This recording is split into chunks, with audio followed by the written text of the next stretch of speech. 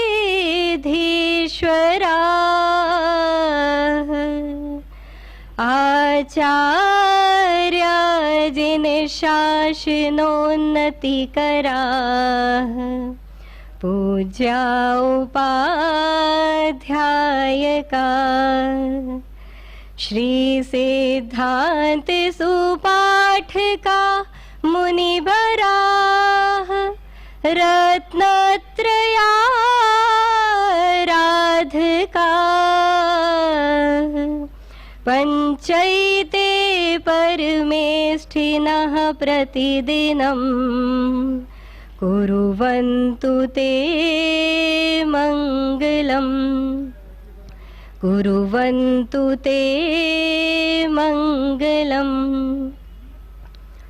यदि ये चैतन्ये मुकुरैव भावाशिदचितः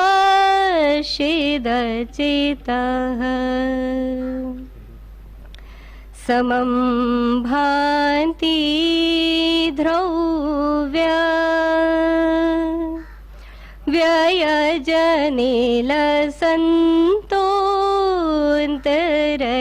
व्ययजनिलसन्तोऽन्तरहिताः जगत्साक्षी मार्गा प्रकटन परो भानुरेवयो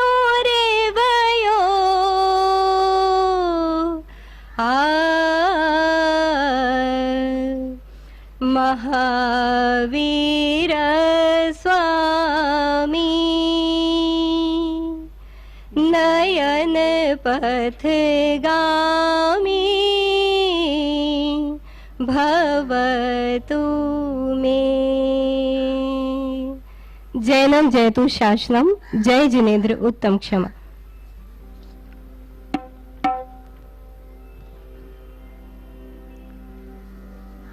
सतनाम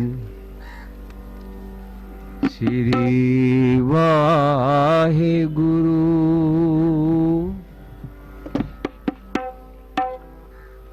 सतगुरु तुमरे काज सवारे सतगुरु तुमरे काज सवारे। थिर कर बैसो हर जन प्यारे,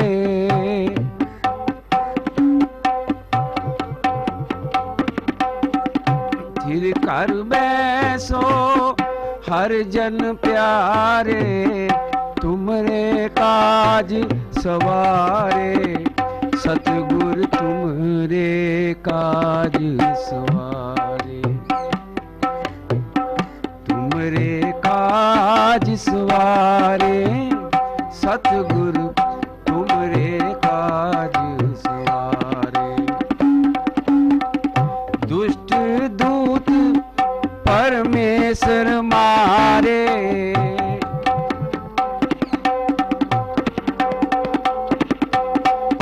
जन की पैज रखी करतारे।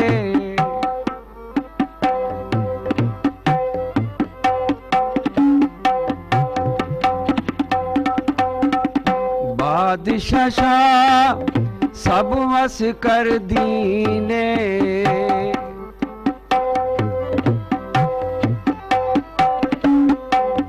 बादशाह सब वस कर दीने।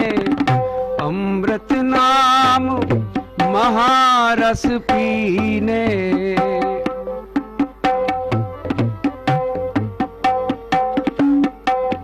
निरपो निरपो होए भजो भगवान।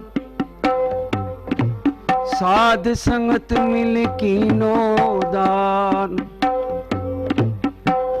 शरण परे प्रभ अंतर जामी, प्रभ अंतर जामी। शरण परे प्रभ अंतर जामी,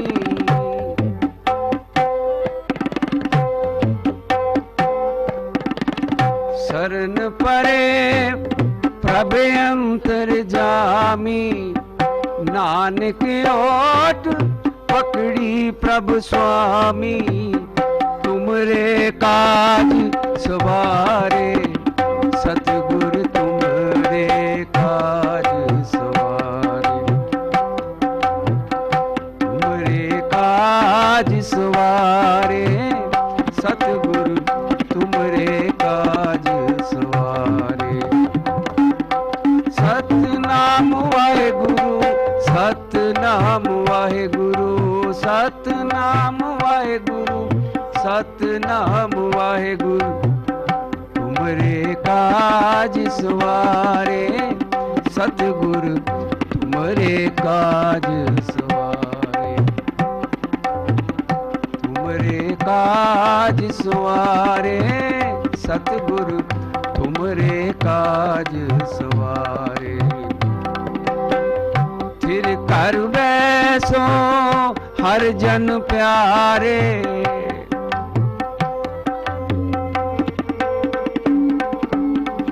थिर कर बैसो हर जन प्यारे।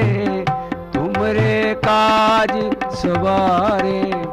सतगुरु तुमरे काज सवारे। सतगुरु तुमरे काज सवारे। थिर कर बैसो हर जन प्यारे, तुमरे काज सवारे। सतगुरु तुमरे काज सवारे। सतगुरु तुमरे काज सवारे। सतगुरु तुमरे काज सवारे।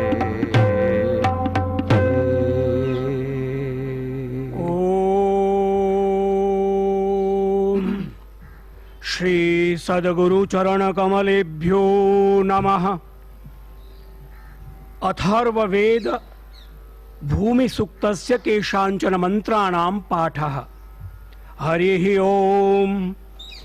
सत्यं बृहदृतमुग्रं दीक्षा तपो ब्रह्मयज्ञः पृथिवीं धारयन्ति सानो भूतस्य भव्यस्य पत्न्यूरुं लोकं पृथ्वीनः कृणोतु गिरयस्ते पर्वताः हिमवन्तोरण्यं ते पृथ्वीस्यो नमस्तु बभ्रुं कृष्णां रोहिणीं विश्वरूपां ध्रुवां भूमिं पृथ्वीमिन्द्रगुप्ताम् अजीते हतो अक्षतोऽध्यष्टां पृथ्वीमहं माता भूमिः पुत्रोऽहं पृथिव्याः माता भूमिः पुत्रोऽहं पृथिव्याः। श्रीमद्भगवद्गीतायाः केषाञ्चन श्लोकानां पाठः। नैनं छिन्दन्ति शस्त्राणि नैनं दहति पावकः न चैनं क्लेदयन्त्यापो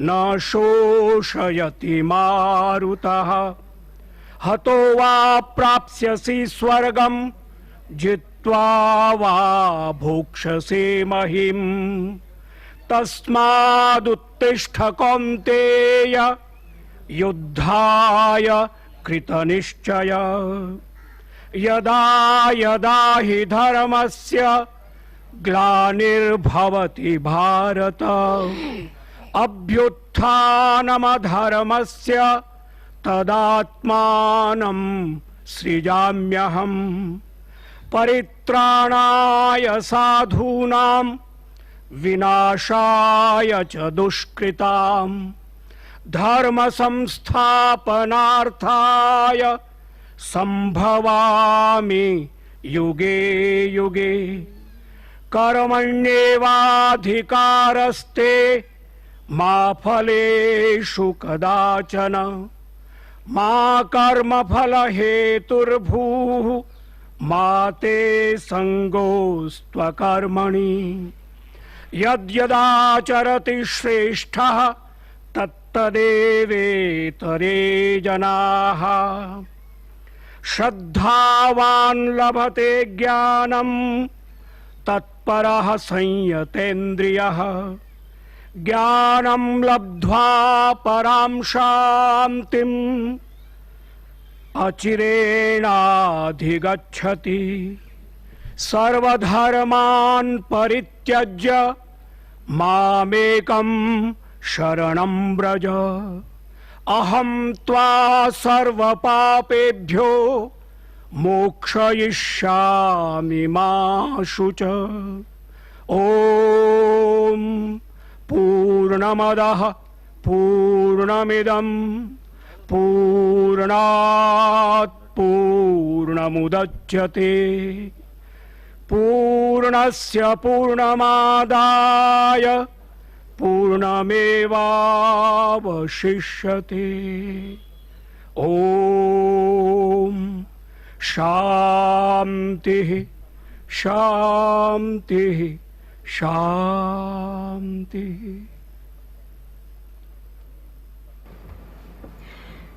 इस पावन अवसर पर विभिन्न धर्मों के धर्म गुरुओं के आशीर्वाद के बाद अब मैं आवासन एवं शहरी कार्य केंद्रीय राज्य मंत्री स्वतंत्र प्रभार श्री हरदीप सिंह पुरी जी से सविनय निवेदन करती हूं कि विशिष्ट अतिथिगण के स्वागत हेतु स्वागत संबोधन प्रस्तुत करें। Ladies and gentlemen, Minister of State for Housing and Urban Affairs, independent charge, to present the welcome address.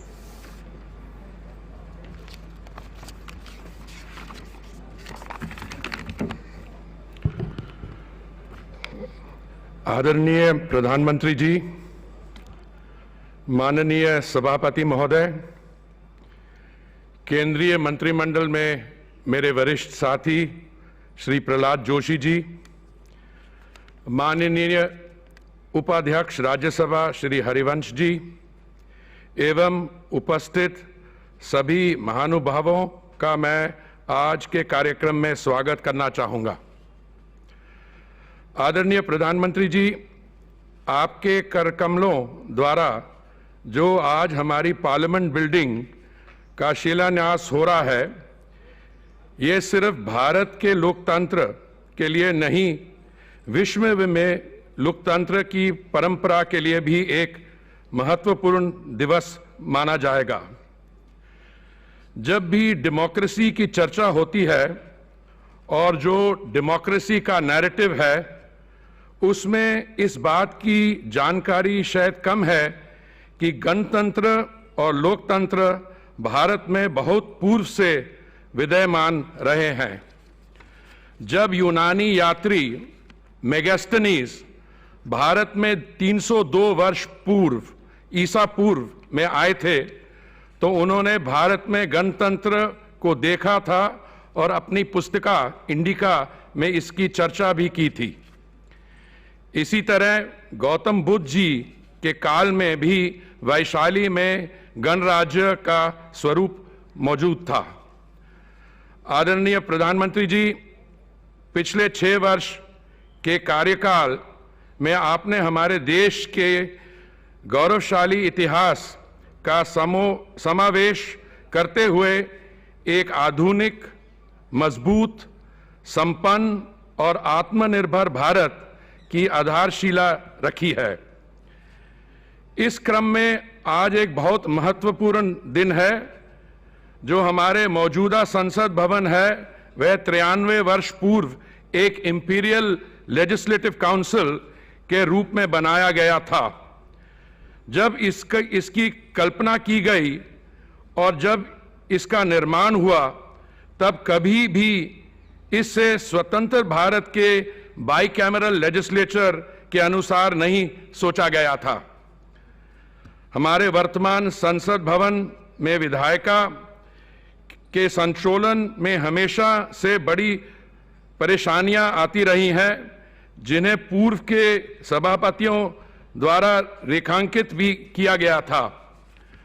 वर्तमान संसद भवन को संशोधित कर इन कमियों को दूर करने का पर भी विचार किया गया, लेकिन हमने ये पाया कि जब देश में सांसदों की संख्या 2026 के बाद बढ़ने की भी संभावना है, तो वर्तमान संसद एक नए भारत की जरूरतों को कभी परिपूर्ण नहीं कर पाएगा।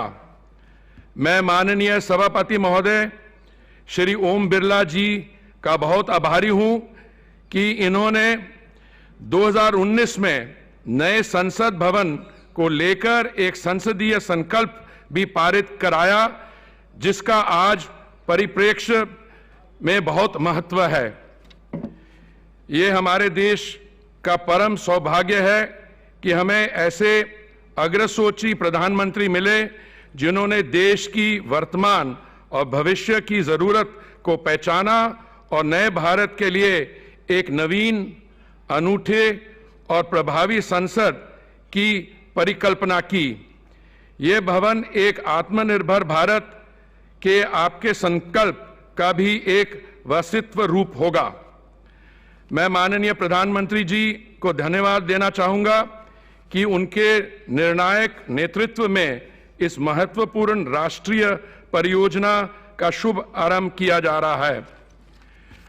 ये मेरे स्वयं के लिए एक बहुत हर्ष और संतोष का विषय है कि मुझे इस गौरवशाली राष्ट्रीय परियोजना में एक छोटा सा हिस्सा लेने का मौका मिल रहा है। मैं अपने मंत्रालय की ओर से सभी को आश्वस्त करना चाहूंगा कि हम इस परियोजना को पूरी निष्ठा और समर्पण के साथ पूरा करेंगे। नए संसद भवन का निर्माण वर्ष 2022 तक पूरा करेंगे, जिससे कि वर्ष 2022 के संसद की शीतकालीन सत्र नए भवन में ही हो। वर्ष 2022 का विशेष महत्व है क्योंकि इस वर्ष हमारे देश की स्वतंत्रता की 75वीं वर्षगांठ होगी।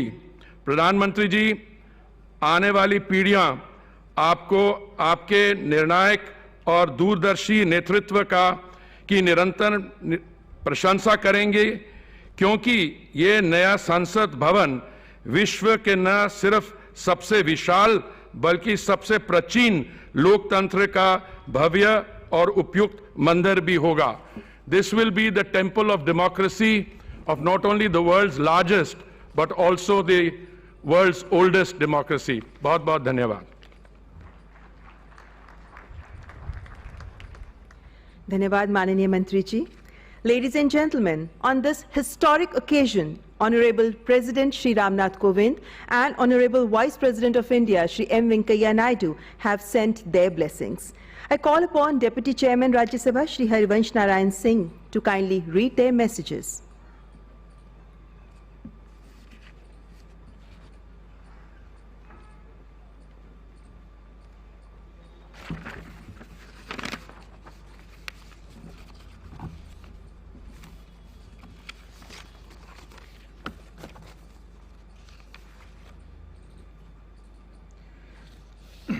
आदरणीय प्रधानमंत्री जी, माननीय स्पीकर लोकसभा श्री ओम बिरला जी, माननीय मंत्री श्री प्रहलाद जोशी जी, माननीय श्री हरदीप सिंह पुरी जी, इस ऐतिहासिक पुनीत यादगार चिर प्रतीक्षित अवसर पर मौजूद सभी लोगों को मेरा नमस्कार, अभिनंदन। उपराष्ट्रपति जी, माननीय चेयरमैन राज्यसभा का संदेश पत्र का अंश आदरणीय प्रधानमंत्री जी के नाम।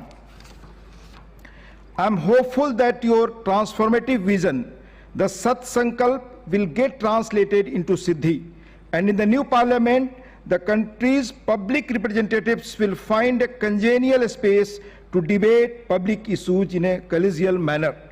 We consolidate and build upon the strengths of our parliamentary system. It's my fervent hope that the new parliament will become the sacred venue for us to strengthen the India's democratic roots and propel it onto a faster, sustained, inclusive development trajectory. It should become a forum for building upon the ancient Indian traditions of debates and dialogues, arguments and agreements, analysis and synthesis, with a view to improving the quality of polity and the quality of life of every citizen in the country. महामहिम राष्ट्रपति जी का संदेश आदरणीय प्रधानमंत्री जी के नाम। It's my immense pleasure to extend hearty congratulations to you on this historic moment of laying the foundation stone for a new Parliament House. It's indeed a momentous milestone in the journey of our strong and vibrant democracy. In the process, the past will not be discarded. The heritage, if anything, will have a better chance of conservation. The new building will stand alongside the present Parliament House in harmony, joining our past with the future in seamless manner. I am glad to note that the design and interiors of the new Parliament complex have been planned to capture the richness and diversity of our regional arts, crafts, textiles, architecture and culture. Thus, it will be an expression of unity in diversity of our traditional ethos as well as values of the new India. As the new building, a new symbol of our national identity, is expected to be completed in 2022, it will be a truly monumental gesture for the nation celebrating 75 years of its independence. I compliment you for undertaking this project of such a scale and significance. My best wishes for the successful building of the new Parliament House, which will stand out as a creation of 135 crore Indians and will further cement India's place as the biggest and most inspiring democracy in the world. शिलान्यास के शुभ अवसर पर, इस यादगार अवसर पर पूर्व प्रधानमंत्री आदरणीय मनमोहन सिंह जी ने और पूर्व प्रधानमंत्री आदरणीय एच.डी. देवगौड़ा जी ने भी अपनी अपनी शुभकामनाएं भेजी हैं। साथ ही अनेक राज्यों के माननीय मुख्यमंत्रियों ने नए संसद भवन के फाउंडेशन लेइंग सेरेमनी के अवसर पर अपनी शुभकामनाएं भेजी हैं, बधाई संदेश दिया है। बहुत बहुत धन्यवाद।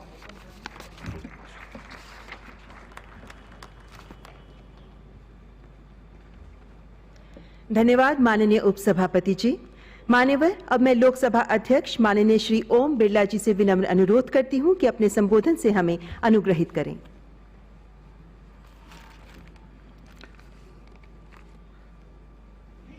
माननीय प्रधानमंत्री महोदय,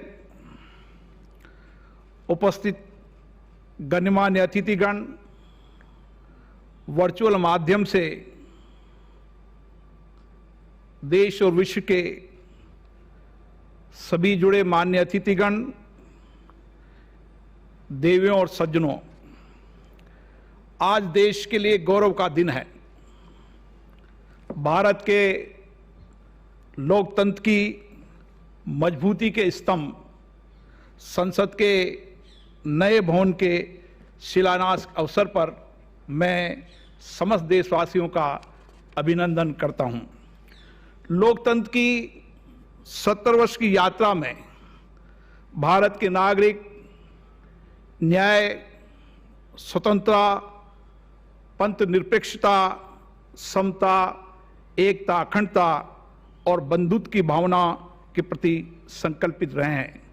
हमारे वर्तमान संसद भवन का निर्माण 1927 में केंद्रीय लेजिस्लेटिव असेंबली के रूप में हुआ है, जिसे अब 93 वर्ष हो चुके हैं। हमारी संसद लोगों के विश्वास और आकांक्षाओं की प्रतीक है। संसद भवन देश की आज़ादी, संविधान की रचना और अनेक ऐतिहासिक कानूनों के निर्माण की भी साक्षी रही है। लोकतंत्र के बढ़ते स्वरूप ने संसद और सांसदों का उत्तरदायित्व को बढ़ाया है। भविष्य में हमारे संवैधानिक दायित्वों को पूरा करने के लिए ये भवन में विस्तार की संभावना नहीं है। ऐसे में एक नए संसद भवन की आवश्यकता है। संसद के दोनों सदनों के माननीय सदस्यों की ये इच्छा थी कि विश्व के सबसे बड़े कार्यशील एवं जीवंत लोकतंत्र के लिए नए संसद भवन का निर्माण हो, जो भारतीय संस्कृति की विविधता को समेटते हुए भविष्य की आवश्यकताओं को पूरा कर सके। पिछले साल 5 अगस्त को संसद के दोनों सदनों ने माननीय प्रधानमंत्री जी से संसद के नए भवन के निर्माण के लिए आग्रह किया था।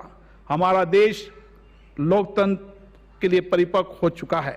हम आज़ादी के 75 वर्ष पूर्ण करने जा रहे हैं। विकास के नए आयाम भी हमने तय किए हैं। देश की जनता का सपना है कि उन्हें संसद का एक नया आधुनिक भवन मिले। माननीय सांसदों एवं सदन की भावनाओं को देखते हुए माननीय प्रधानमंत्री जी ने संसद भवन के निर्माण की स्वीकृति दी और आज वह शुभ दिन आया है जब उनके कर कमलों द्वारा नए संसद भवन का भूमि पूजन और शिलान्यास हो रहा है। माननीय प्रधानमंत्री जी ने संसद के दोनों सदनों की भावनाओं का सम्मान किया, इसके लिए मैं उनका आभार प्रकट करता हूं। मुझे विश्वास है कि हम जल्द ही आधुनिक तकनीकी युक्त, सुरक्षित, पर्यावरण अनुकूल नए संसद भवन का निर्माण कार्य पूर्ण करने में सफल होंगे, जहां जनप्रतिनिधि जनता की आशाओं, अपेक्षाओं और उम्मीदों को कुशलता और दक्षता के साथ पूरा कर पाएंगे। भारत विश्व का सबसे बड़ा लोकतंत्र है। हमारे संवैधानिक मूल्यों और लोकतांत्रिक प्रक्रियाएं विश्व के लिए आदर्श है, जिसे देखने और समझने के लिए दुनिया भर के लोग आते हैं। संसद का नया भवन देश के सभी प्रांतों की उत्कृष्ट कला, संस्कृति और विविधताओं से परिपूर्ण होगा और सभी देशवासियों की प्रेरणा का केंद्र भी होगा। इस अवसर पर मैं माननीय राष्ट्रपति जी का, माननीय उपराष्ट्रपति जी का धन्यवाद देता हूं, जिनके आशीर्वचन तथा प्रेरणादायी संदेश हमेशा हमारा मार्गदर्शन करते रहेंगे। मैं माननीय प्रधानमंत्री जी का पुनः आभार व्यक्त करता हूं, जिन्होंने आज नए आत्मनिर्भर और समृद्ध भारत की संसद के नए भवन की नींव रखी है। मेरी कामना है ये भवन पूरे विश्व को अनादिकाल तक संवैधानिक और लोकतांत्रिक मूल्यों का आदर्श संदेश देता रहेगा। जय हिंद।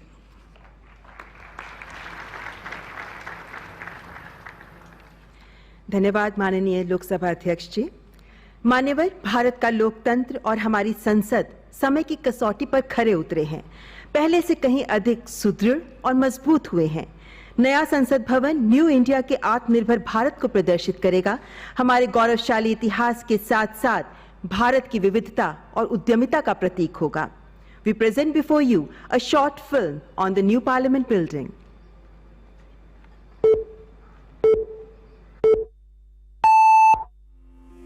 भारत दुनिया का सबसे बड़ा लोकतंत्र,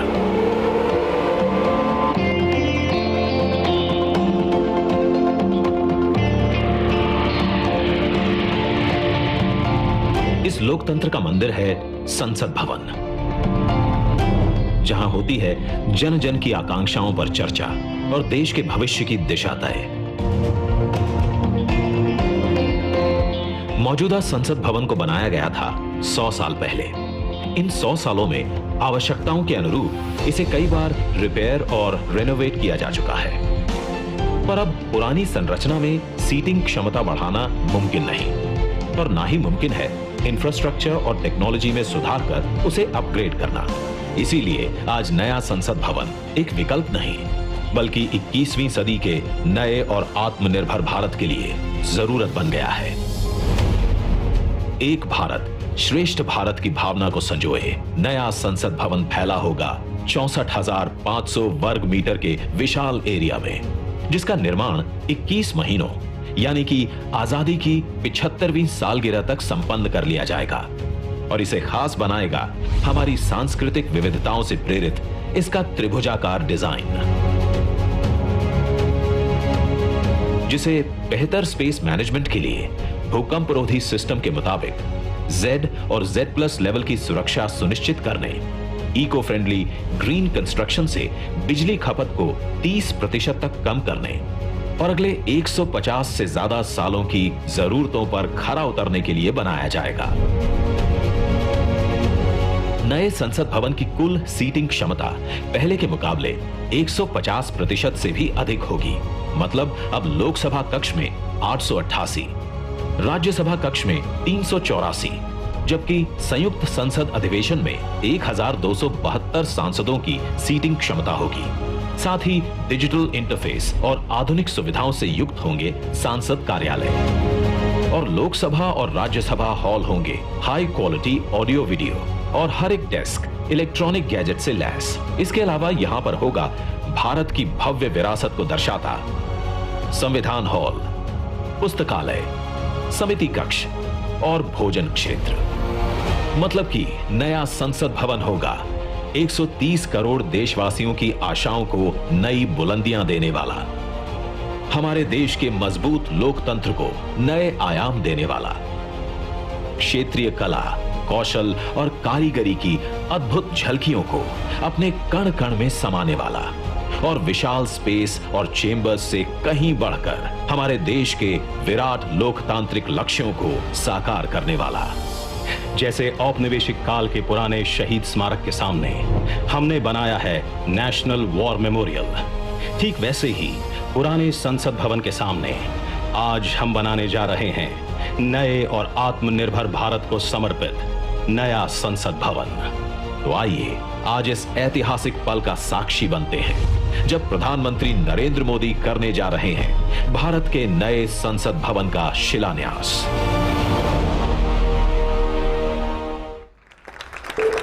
भारत की शान, वैभव और भव्यता का परिचायक होगा नया संसद भवन, जिसकी आवश्यकता तो लंबे समय से महसूस की जा रही थी, लेकिन इसे बनाने का निर्णय प्रधानमंत्री श्री नरेंद्र मोदी के दूरदर्शी, परिवर्तनकारी और निर्णायक कुशल नेतृत्व में ही संभव हो पाया। आपके मार्गदर्शन में बनने वाला नया संसद भवन संकल्प से सिद्धि का, न्यू इंडिया एट 75 के विजन का अनुपम उदाहरण प्रस्तुत करेगा। इस शुभ अवसर पर मैं परम श्रद्धेय आदरणीय प्रधानमंत्री जी से करबद्ध आग्रह करती हूं कि अपने आशीर्वचनों से हमारा मार्गदर्शन करें। Ladies and gentleman, please welcome honourable prime minister.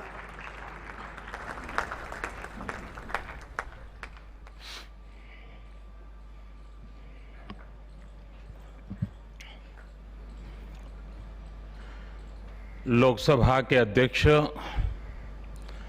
श्रीमान ओम बिरला जी, राज्यसभा के उपसभापति श्रीमान हरिवंश जी, केंद्रीय मंत्रिपरिषद के मेरे साथी श्री प्रहलाद जोशी जी, श्री हरदीप सिंह पुरी जी, अन्य राजनीतिक दलों के प्रतिनिधिगण, वर्चुअल माध्यम से जुड़े अनेक देशों के पार्लियामेंट के स्पीकर्स, यहां उपस्थित अनेक देशों के एम्बेसडर्स, इंटर पार्लियामेंट्री यूनियन के मेंबर्स, अन्य महानुभाव और मेरे प्यारे देशवासियों, आज का दिन बहुत ही ऐतिहासिक है। आज का दिन भारत के लोकतांत्रिक इतिहास में मील के पत्थर की तरह है। भारतीयों द्वारा भारतीयता के विचार से ओतप्रोत भारत के संसद भवन के निर्माण का शुभारंभ हमारी लोकतांत्रिक परंपराओं के सबसे अहम पड़ाव में से एक है। हम भारत के लोग मिलकर अपनी संसद के इस नए भवन को बनाएंगे और साथियों, इससे सुंदर क्या होगा, इससे पवित्र क्या होगा जब भारत अपनी आजादी के 75 वर्ष का पर्व मनाए तो उस पर्व की साक्षात प्रेरणा हमारी संसद की नई इमारत बने। आज 130 करोड़ से ज्यादा भारतीयों के लिए बड़े सौभाग्य का दिन है, गर्व का दिन है जब हम इस ऐतिहासिक पल के साक्षी बन रहे हैं। साथियों, नए संसद भवन का निर्माण नूतन और पुरातन के सह अस्तित्व का उदाहरण है। ये समय और जरूरतों के अनुरूप खुद में परिवर्तन लाने का प्रयास है। मैं अपने जीवन में वो क्षण कभी नहीं भूल सकता जब 2014 में पहली बार एक सांसद के तौर पर मुझे संसद भवन में आने का अवसर मिला था। तब लोकतंत्र के इस मंदिर में कदम रखने से पहले मैंने सिर झुकाकर, माथा टेककर लोकतंत्र के इस मंदिर को नमन किया था। हमारे वर्तमान संसद भवन ने आजादी के आंदोलन और फिर स्वतंत्र भारत को गढ़ने में अपनी अहम भूमिका निभाई है। आजाद भारत की पहली सरकार का गठन भी यही हुआ और पहली संसद भी यहीं बैठी। इसी संसद भवन में हमारे संविधान की रचना हुई, हमारे लोकतंत्र की पुनर्स्थापना हुई। बाबा साहब आम्बेडकर और अन्य वरिष्ठों ने सेंट्रल हॉल में गहन मंथन के बाद हमें अपना संविधान दिया। संसद की मौजूदा इमारत स्वतंत्र भारत के हर उतार चढ़ाव, हमारी हर चुनौतियां, हमारे समाधान, हमारी आशाओं आकांक्षाओं, हमारी सफलता का प्रतीक रही है। इस भवन में बना प्रत्येक कानून, इन कानूनों के निर्माण के दौरान संसद भवन में कही अनेक गहरी बातें, ये सब हमारे लोकतंत्र की धरोहर है। लेकिन साथियों, संसद के शक्तिशाली इतिहास के साथ ही यथार्थ को भी स्वीकारना उतना ही आवश्यक है। ये इमारत अब करीब करीब 100 साल की हो रही है।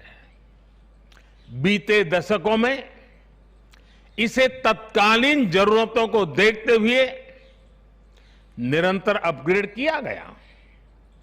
इस प्रक्रिया में कितनी ही बार दीवारों को तोड़ा गया है, कभी नया साउंड सिस्टम, कभी फायर सेफ्टी सिस्टम, कभी आईटी सिस्टम। लोकसभा में बैठने की जगह बढ़ाने के लिए तो दीवारों को भी हटाया गया। इतना कुछ होने के बाद संसद का ये भवन अब विश्राम मांग रहा है। अभी लोकसभा अध्यक्ष जी भी बता रहे थे कि किस तरह बरसों से मुश्किलों भरी स्थिति रही है। बरसों से नए संसद भवन की जरूरत महसूस की गई है। ऐसे में ये हम सभी का दायित्व बनता है कि 21वीं सदी के भारत को अब एक नया संसद भवन मिले। इसी दिशा में आज ये शुभारंभ हो रहा है और इसलिए आज जब हम एक नए संसद भवन का निर्माण कार्य शुरू कर रहे हैं तो वर्तमान संसद परिषद के जीवन में नए वर्ष भी जोड़ रहे हैं।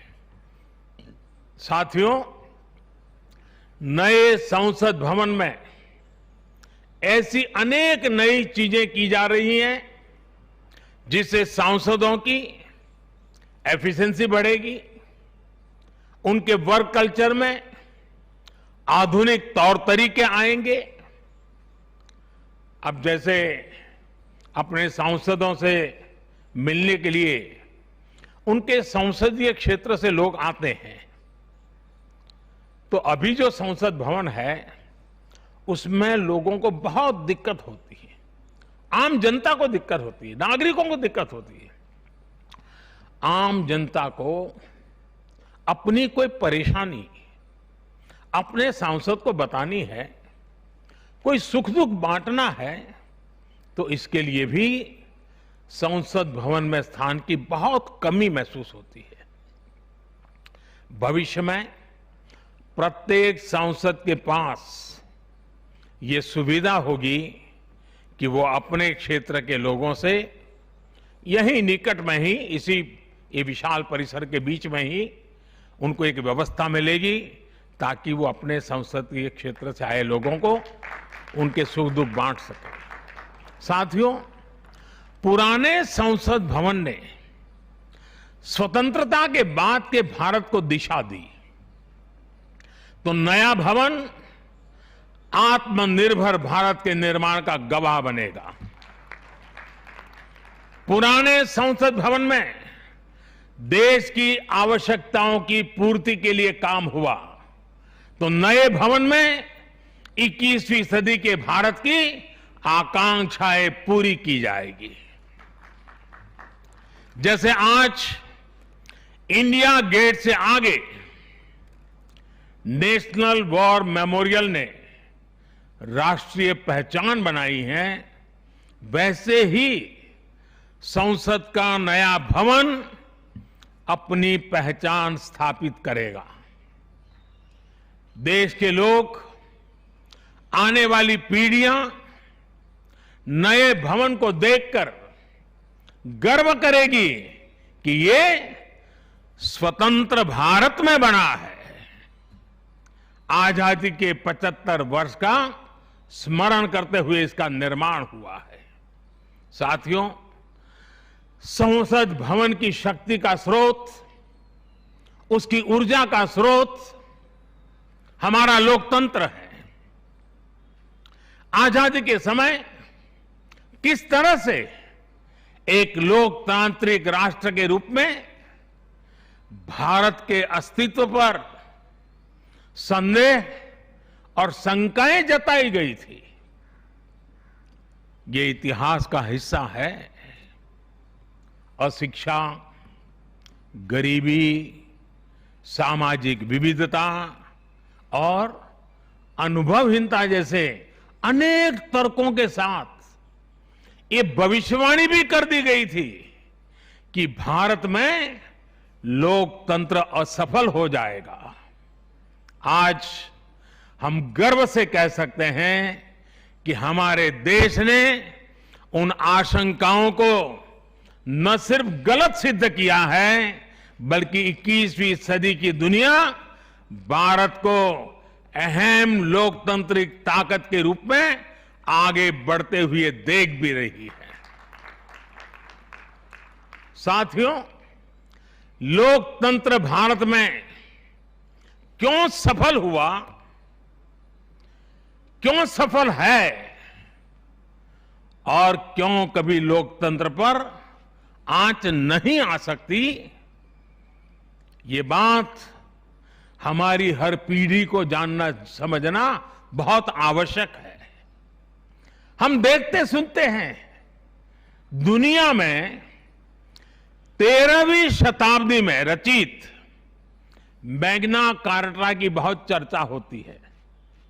कुछ विद्वान इसे लोकतंत्र की बुनियाद भी बताते हैं, लेकिन ये भी बात उतनी ही सही है कि मैग्ना कार्टा से भी पहले 12वीं शताब्दी में 12th सेंचुरी में ही भारत में भगवान बसवेश्वर का अनुभव मंटपम अस्तित्व में आ चुका था। अनुभव मंटपम के रूप में उन्होंने लोक संसद का न सिर्फ निर्माण किया था, बल्कि उसका संचालन भी सुनिश्चित किया था। और भगवान बसवेश्वर जी ने कहा था, ಈ ಅನುಭವ ಮಂಟಪ ಜನಸಭಾ ನಾದಿನ ಮಟ್ಟು ರಾಷ್ಟ್ರದ ಉನ್ನತಿಗೆ ಹಾಗೂ ಅಭಿವೃದ್ಧಿಗೆ ಪುರಗಾವಗಿ ಕೆಲಸ ಮಾಡುತ್ತದೆ। यानी ये अनुभव मंटपम एक ऐसी जनसभा है जो राज्य और राष्ट्र के हित में और उनकी उन्नति के लिए सभी को एकजुट होकर काम करने के लिए प्रेरित करती है। अनुभव मंटपम लोकतंत्र का ही तो एक स्वरूप था। साथियों, इस कालखंड के और पहले जाएं तो तमिलनाडु में चेन्नई से 80-85 किलोमीटर दूर उत्तरा मेरूर नाम के गांव में एक बहुत ही ऐतिहासिक साक्ष्य दिखाई देता है। इस गांव में चोल साम्राज्य के दौरान 10वीं शताब्दी में पत्थरों पर तमिल में लिखी गई पंचायत व्यवस्था का वर्णन है, 10th सेंचुरी। और इसमें बताया गया है कि कैसे हर गांव को कुटुंब में कैटेगराइज किया जाता था, जिनको अगर आज की भाषा में कहना है तो हम आज उसको एक वार्ड कह सकते हैं। उन कुटुंबों से एक एक प्रतिनिधि महासभा में भेजा जाता था। और जैसा आज भी होता है, इस गांव में 1000 वर्ष पूर्व जो महासभा लगती थी वो आज भी वहां मौजूद है। और साथियों, 1000 वर्ष पूर्व बनी इस लोकतांत्रिक व्यवस्था में एक और बात बहुत महत्वपूर्ण थी।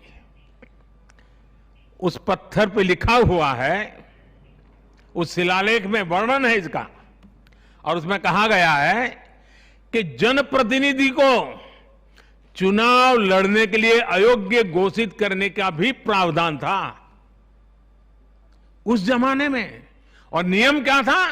नियम यह था कि जो जनप्रतिनिधि अपनी संपत्ति का ब्यौरा नहीं देगा, वो और उसके करीबी रिश्तेदार चुनाव नहीं लड़ पाएंगे।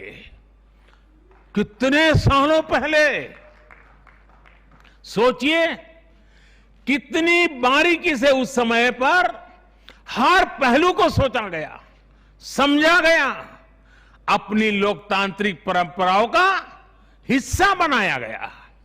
साथियों, लोकतंत्र का हमारे इतिहास देश के हर कोने में नजर आता है, कोने कोने में नजर आता है। कुछ शब्दों से तो हम बराबर परिचित हैं, सभा, समिति, गणपति, गणाधिपति, ये शब्दावली हमारे मन मस्तिष्क में सदियों से प्रवाहित है।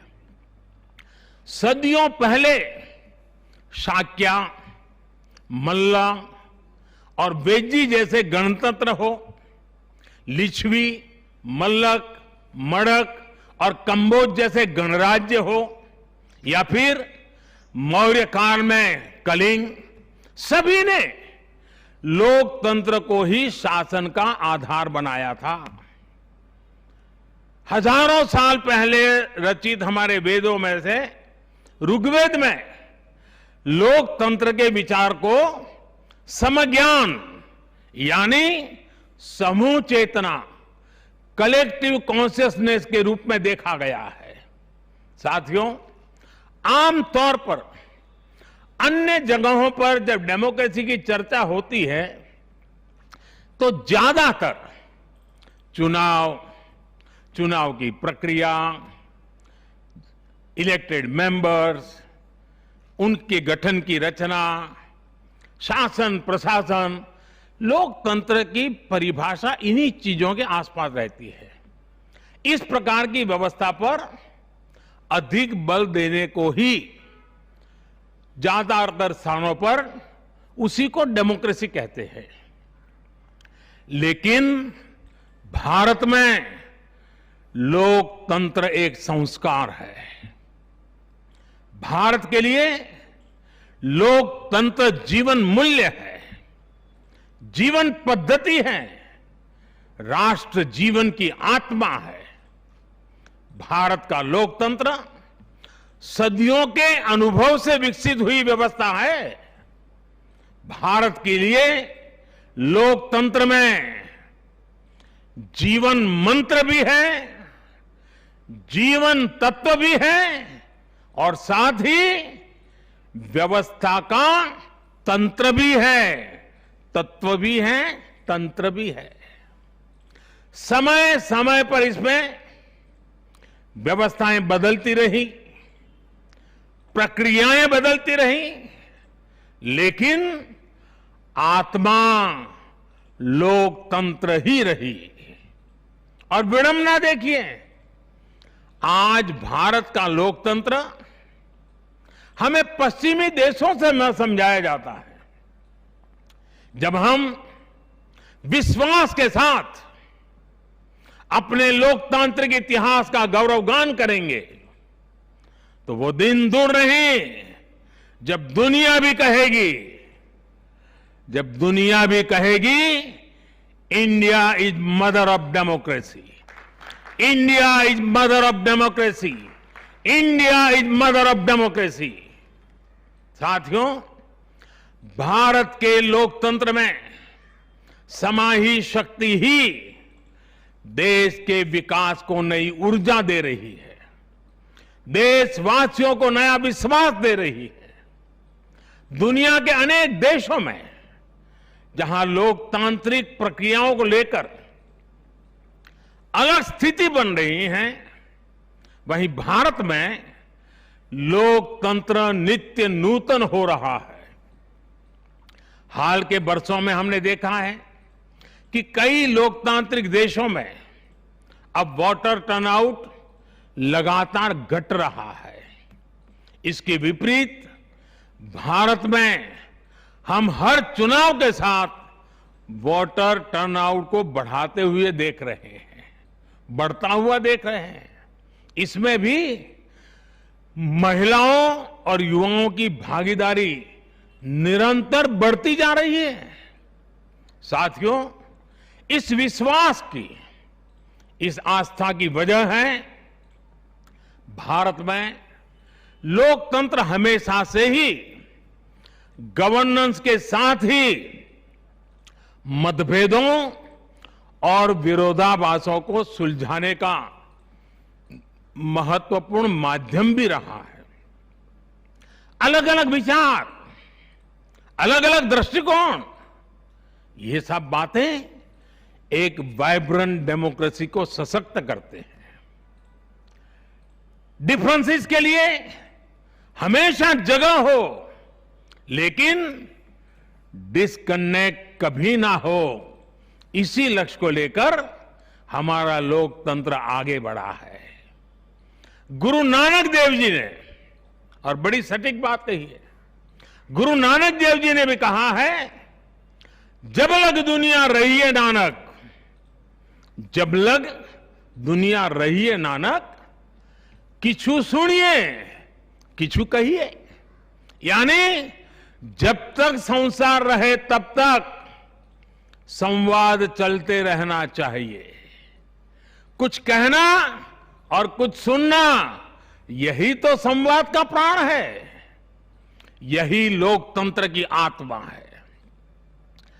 पॉलिसीज में अंतर हो सकता है, पॉलिटिक्स में भिन्नता हो सकती है, लेकिन हम पब्लिक की सेवा के लिए हैं। इस अंतिम लक्ष्य में कोई मतभेद नहीं होना चाहिए।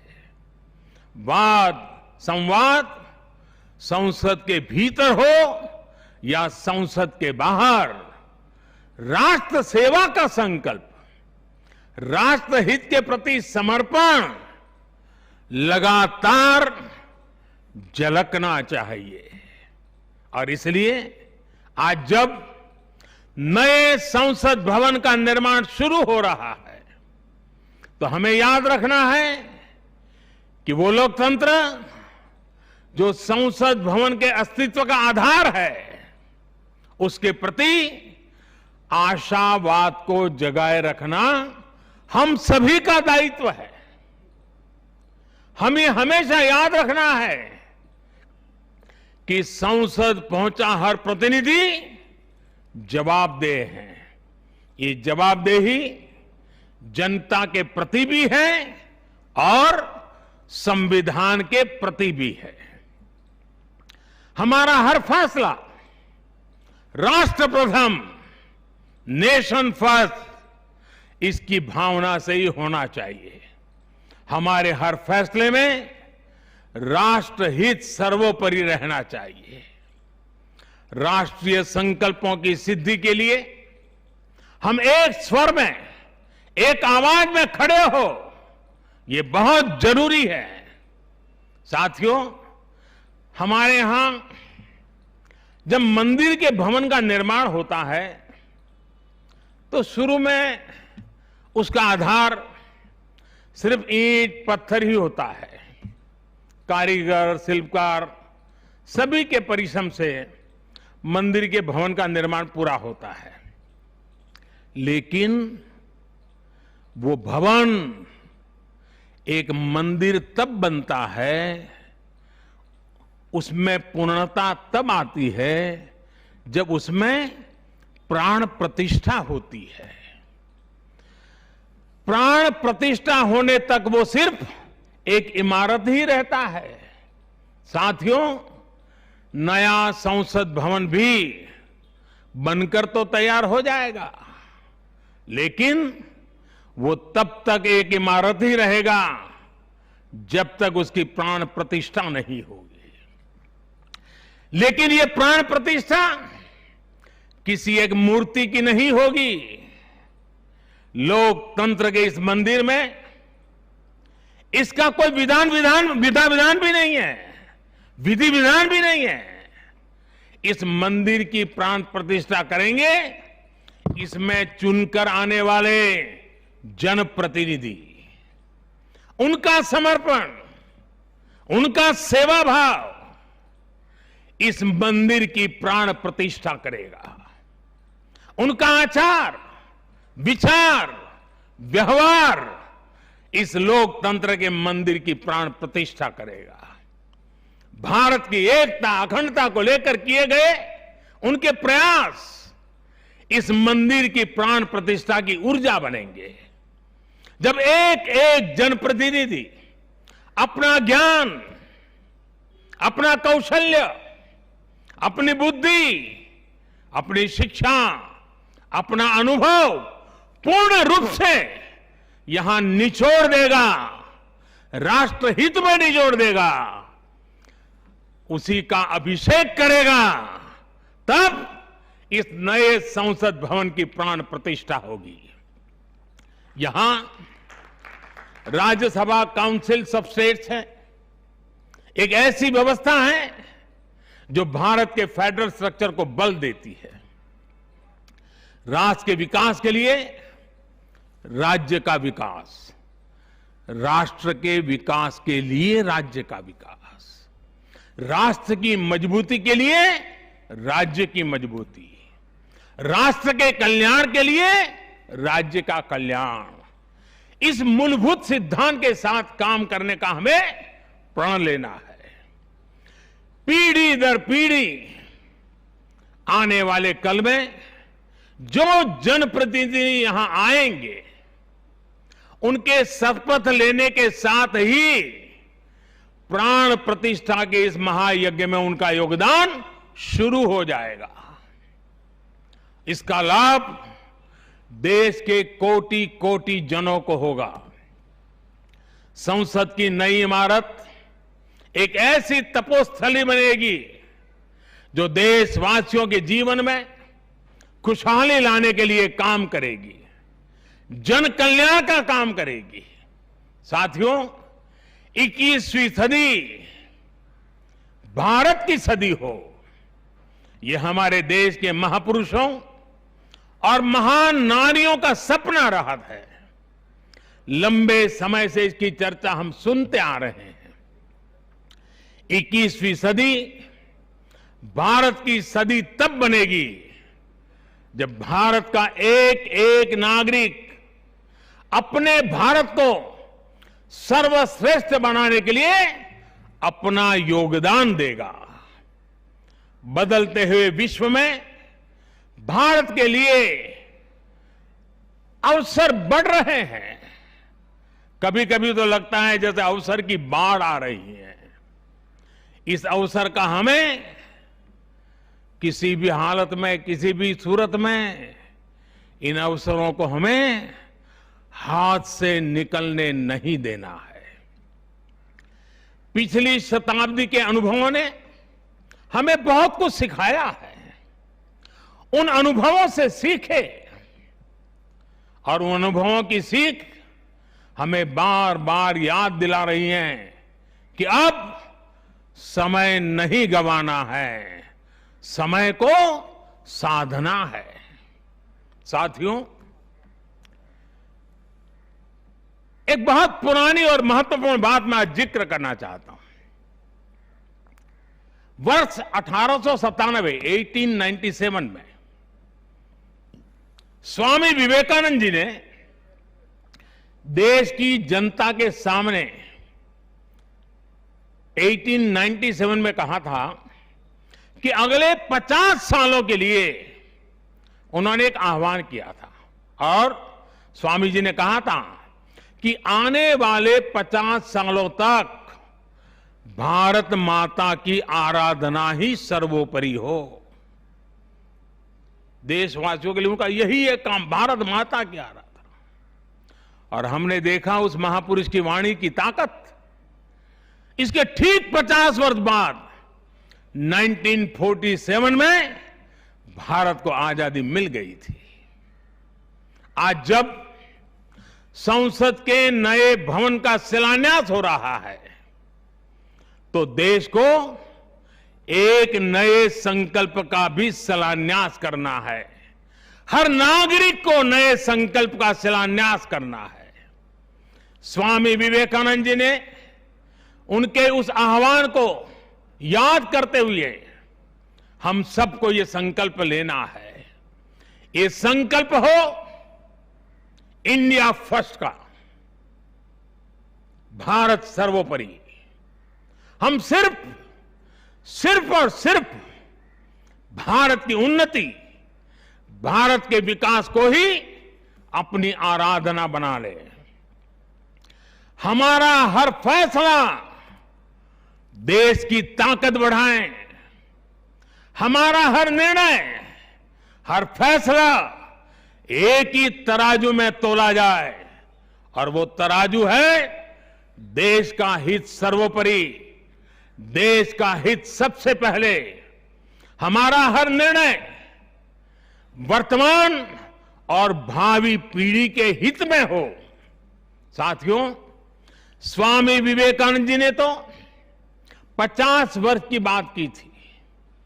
हमारे सामने 25-26 साल बाद आने वाली भारत की आजादी की 100वीं वर्षगांठ है, जब देश वर्ष 2047 में 2047 में अपनी स्वतंत्रता के 100वें वर्ष में प्रवेश करेगा।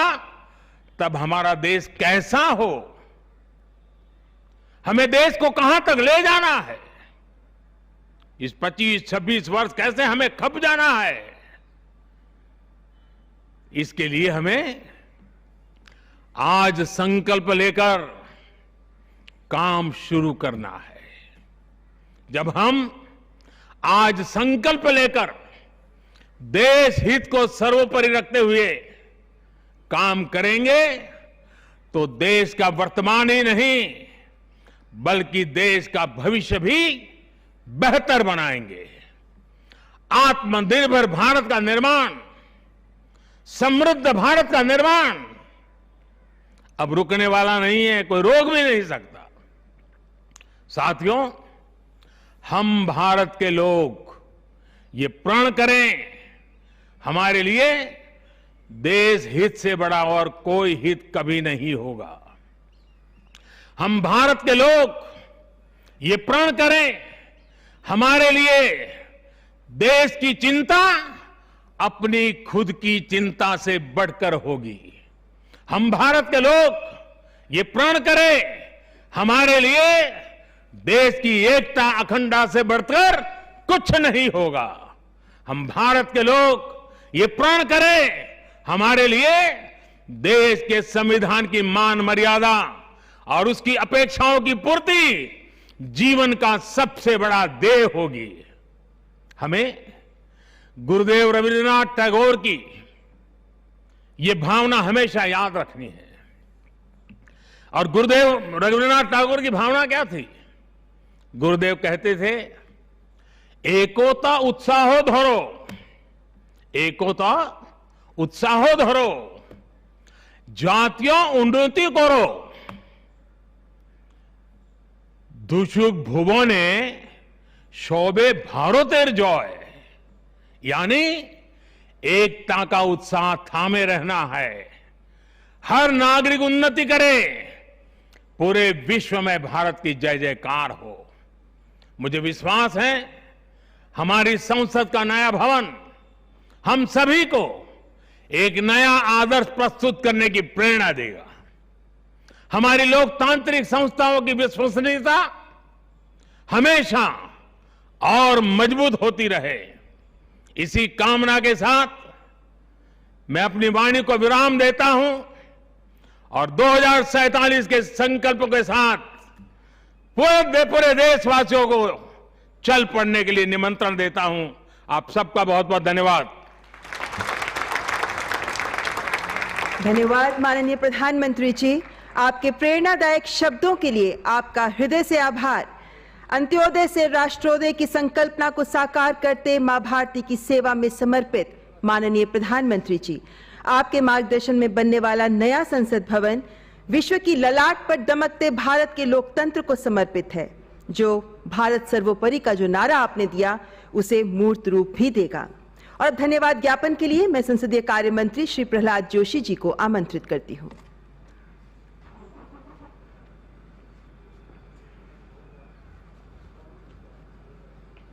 सभी का नमस्कार। आज का दिन हम सब देशवासियों के लिए एक अविस्मरणीय दिन है। हमारा देश के नया संसद भवन का भूमि पूजन सुचारू रूप से संपन्न हुआ है। देश के उन्नति व देशवासियों का कल्याण के लिए सदैव काम करने वाले हमारे यशस्वी प्रधानमंत्री श्री नरेंद्र मोदी जी की अगुवाई में इस नया भवन का निर्माण के लिए संसद के द्वारा निर्णय लिया गया था। मुझे खुशी है कि आज इस काम का शुभारंभ हो चुका है। इसके लिए मैं माननीय प्रधानमंत्री, यशस्वी प्रधानमंत्री माननीय नरेंद्र मोदी जी का हृदय से धन्यवाद समर्पित करता हूं और आपके उद्बोधन भाषण के लिए भी मैं आपको बहुत बहुत धन्यवाद समर्पित करता हूं। इस चारित्रिक समारंभ के लिए महामहिम राष्ट्रपति, महामहिम उपराष्ट्रपति अपने शुभकामना व्यक्त की है, उनके लिए भी मैं आभार प्रकट करता हूं। और इस सभी काम में माननीय सभापति लोकसभा, स्पीकर लोकसभा श्रीमान ओम बिरला जी बहुत परिश्रम किया है। उनके नेतृत्व में निर्णय भी किया गया था। राज्यसभा में भी माननीय वेंकैया जी के नेतृत्व में निर्णय लिया गया था। इसलिए मैं माननीय ओम बिरला जी को और माननीय वेंकैया नायडू जी को भी मैं विशेष रूप से धन्यवाद समर्पित करता हूं। और इस सभी कामों में हमारे माननीय हरिवंश जी उपसभापति राज्यसभा हमको सब मार्गदर्शन दिया है। मैं उनको भी बहुत बहुत आभार व्यक्त करता हूं। और आप सभी को और वरिष्ठ नेतागण जो इधर बैठे हुए सबको मैं धन्यवाद समर्पित करता हूं। और विविध राज्यों के माननीय राज्यपाल और मुख्यमंत्रीगण वर्चुअली उपस्थित हुए हैं और वो सभी शुभकामनाएं ही हमको भेजा है। उसके लिए मैं उन सब लोगों को मैं हृदय से धन्यवाद समर्पित करता हूं। और इस कार्यक्रम में भाग लिए हुए हमारा सभी मीडिया बंधुओं को भी मैं धन्यवाद समर्पित करते हुए urban development minister Hardeep Singh Puri ji ने इस कार्यक्रम के लिए बहुत सुचारू रूप से अरेंजमेंट किया है, मैं उनको भी धन्यवाद समर्पित करते हुए मैं फिर से एक बार माननीय प्रधानमंत्री जी को बहुत बहुत धन्यवाद समर्पित करता हूं यह ऐतिहासिक निर्णय के लिए। धन्यवाद, नमस्कार।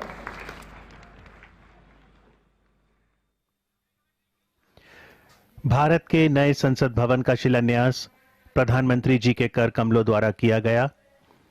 नए भवन के माध्यम से देश की लोकतांत्रिक धरोहर और सांस्कृतिक विविधता प्रदर्शित होगी।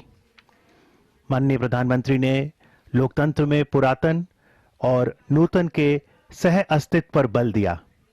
उन्होंने कहा कि अगर पुराने संसद भवन ने स्वतंत्रता के बाद भारत को दिशा दी तो नया भवन आत्मनिर्भर भारत के निर्माण का गवाह बनेगा।